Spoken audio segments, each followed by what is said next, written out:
কর্মকর্তা, তৎকালীন বিজিবি ছিল, এনএসএটি ছিল, অন্যান্য সরকারি বাহিনী ছিল, তাদেরকে গ্রেফতার করে দৃষ্টান্তমূলক শাস্তি দিলেই এই দেশের মানুষ শান্তি এবং স্বস্তি প্রকাশ করবে। খুন করেছিলেন, আপনারা হরতাল করেছিলেন, কিন্তু শাপলা হত্যাকাণ্ডের আসামিরা কেন চিহ্নিত হচ্ছে না, কেন গ্রেফতার হচ্ছে না, এখনো কেন ফাঁসির রায় আমরা দেখতে পাই নাই, শুনতে পাচ্ছি না।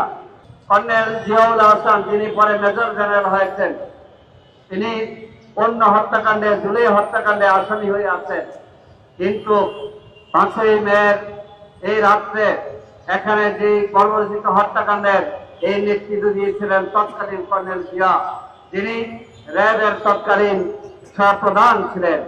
আমরা আজকে স্পষ্টভাবে বলতে চাই, দেশের মানুষ আজকে দুঃখ ভরা মনে তাকিয়ে আছে। জুলাই হত্যাকাণ্ডের যারা তৎকালীন পুলিশ কর্মকর্তা, তৎকালীন বিজিবি ছিল,